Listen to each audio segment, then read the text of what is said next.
Tonight's lead, battleground Michigan. President Obama went to Michigan today to confront a crisis that began there, but that matters to every state in the country. Republicans in Michigan, despite losing the state by 3 million votes to President Obama, have launched an extreme attack on core Democratic policies.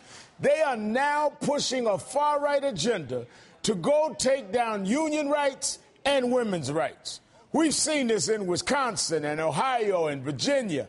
Now it's in Michigan. President Obama went to an auto plant where he ripped the GOP plan to cripple the state's labor unions. What we shouldn't be doing is trying to take away your rights to bargain for better wages and working conditions. We shouldn't be doing that.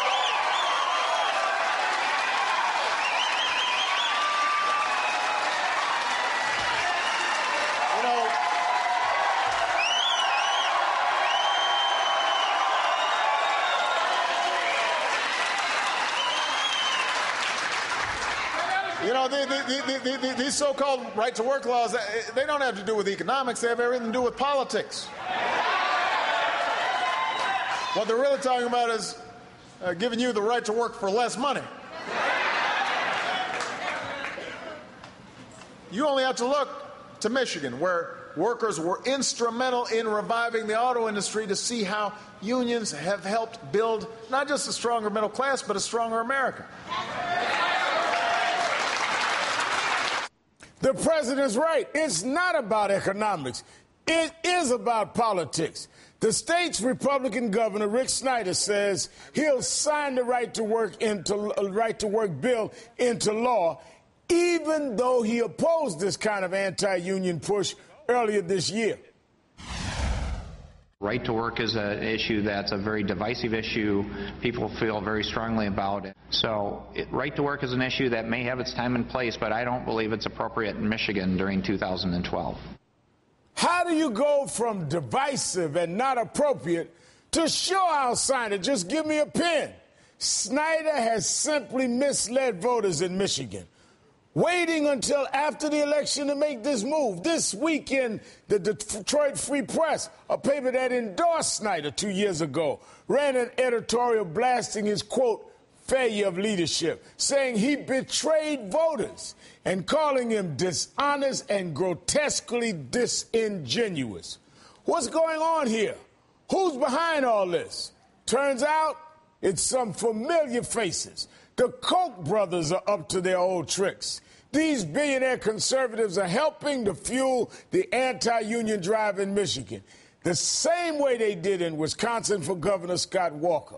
Their goal now is the same as it was then: cripple unions in order to pad their corporate profits and take down a key source of support for the Democratic Party.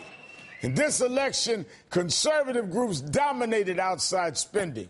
Of the top 15, 11 were Republican, just 4 were Democratic, and 2 of those were unions. Folks, this is their strategy. They need to weaken unions, since they are the Democrats' only real bulwark against the billionaires who can pour money into campaigns. They're attacking unions, attacking American workers for political gain.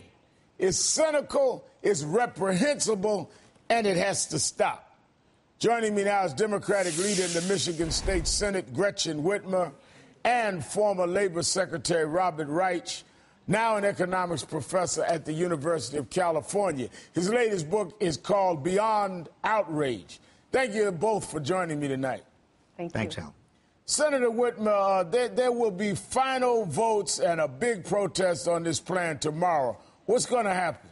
Well, that's right. We're expecting thousands of people here at the Capitol because people are angry. You know, this governor, at the 11th hour, under cover of dark, in a lame duck session, came out and did an about-face on an issue that he said was too divisive for Michigan. Now they're trying to ram it through without any hearings. Last week, they locked people out of the Capitol, and so people are angry. And they're going to show up tomorrow and let their voices be heard, because this bill is anti-family, it's anti-union, it's anti-woman, and the way they're going about it is anti-American. Now, Secretary Reich, when you look at this, it was attempted in Wisconsin and then Virginia and Ohio. The bigger picture here is they're using legislation to really cripple their political opponents all over the country and enhance corporate profits without having really any way for redress from the American worker. So this is not just a Michigan issue or a Wisconsin issue or Ohio issue. This is really a national strategy by the right wing. It is a national strategy by the right wing, Al. It's also a new form of class warfare. The Republicans and the Koch brothers and other billionaires have declared war on American unions, but American unions are the representatives of the middle class, the working class. They are the means by which most Americans, even today in many industries, have the bargaining power they need to get at least decent wages. You take away unions, and there's really nothing left. And this is actually worse. What's happening in Michigan is worse than what happened in Wisconsin, because in Wisconsin, you had Governor Scott Walker, going after public employee unions, and not even all public employee unions. Right. Here in Michigan, you've got a blank check. You're basically saying we are declaring war on all unions. Now, when you look at this, Senator Whitmer, first of all, when we talk about how the corporate supporters of the right wing are behind this, let's look at the fact that the Michigan and the Koch brothers, Americans for Prosperity, recruited 300 supporters to demonstrate in front for this bill, in favor of the bill. Key bill sponsors are members of the Koch-funded ALEC. This is according to Detroit Free Press. So there's a direct connection in here. And they waited until after the election day. The governor said that this was inappropriate, that he wasn't for it. And all of a sudden, after the election day, before the new legislature is sworn in January, where they lost some seats, without any notice, they're ramming this through. That's right. I mean, let's look at what happened in the election. Here in Michigan, Mitt Romney's home state, or one of his home states, President Obama just trounced him. Debbie Stabenow did extremely well. I mean, these are pro-worker, pro-women's rights candidates. And somehow the Republicans looked at that and said, we're not extreme enough?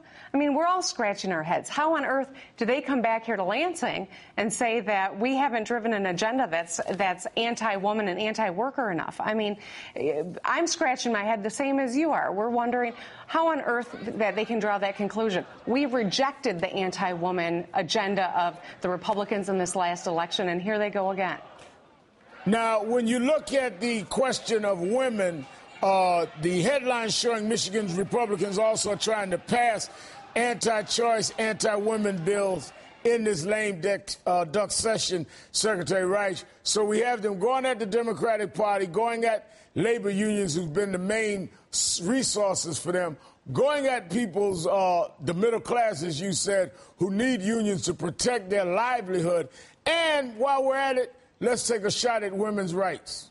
Yeah, they're going after all of this, Al, and this really is the legacy of Citizens United in 2010.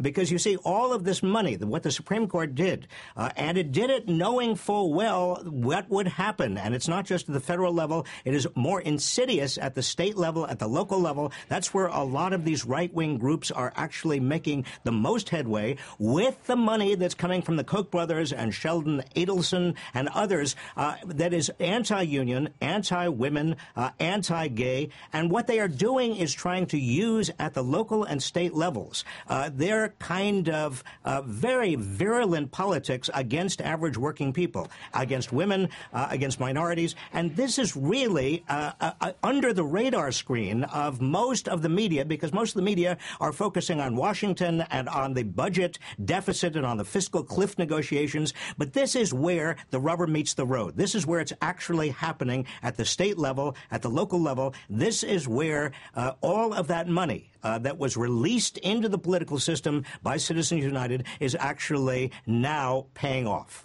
Yeah, and that is what's frightening nationwide, because Citizens United opens the door everywhere, and we're seeing them searching for a model on how to do this. That is why even the Detroit Free Press in an editorial, and again, this is a paper that had endorsed Governor Snyder 2 years ago.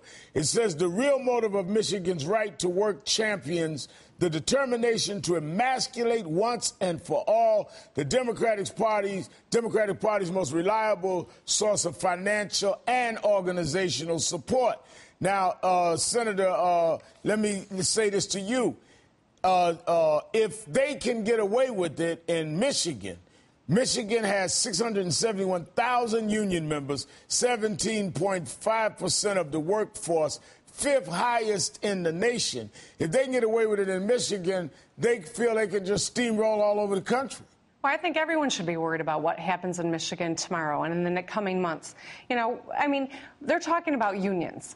But we know that unions are people. We're talking about people. We're talking about our nurses and our teachers and our social workers, our first responders, our corrections officers. We're talking about people. This is the middle class. These are families that are going to be impacted by this. For what? This is about politics and nothing more. These guys want to spin it that it's about something bigger, and it's just not true. This is about people's lives, and, you know, we can't afford to let this happen. And if it happens in Michigan, it could happen anywhere. Senator Whitmer and Secretary Reich, thanks so much for your time. We're going to be watching this closely, and we hope to have both of you back on. Thanks very much, Al. Ahead, Mitt Romney spotted in Vegas watching a boxing knockout. Kind of fitting for a party searching for a leader. Mayor of San Antonio, Julian Castro, the rising star in the Democratic Party, joins us live. Plus, RNC Chair Reince Priebus is ready for that political autopsy. You've got to see the list of people he's tapped to help. We've checked it, and it's not a hoax. And the living legend, Harry Belafonte, one of the great entertainers, activists of our time, joins us with activist Kerry Kennedy. They're teaming up for civil rights. Don't miss this. You're watching Politics Nation on MSNBC. Typical middle-class family of four will see an income tax hike of around $2,200. How many of you can afford to pay another $2,200 in taxes? Not you? Oh, I didn't think so.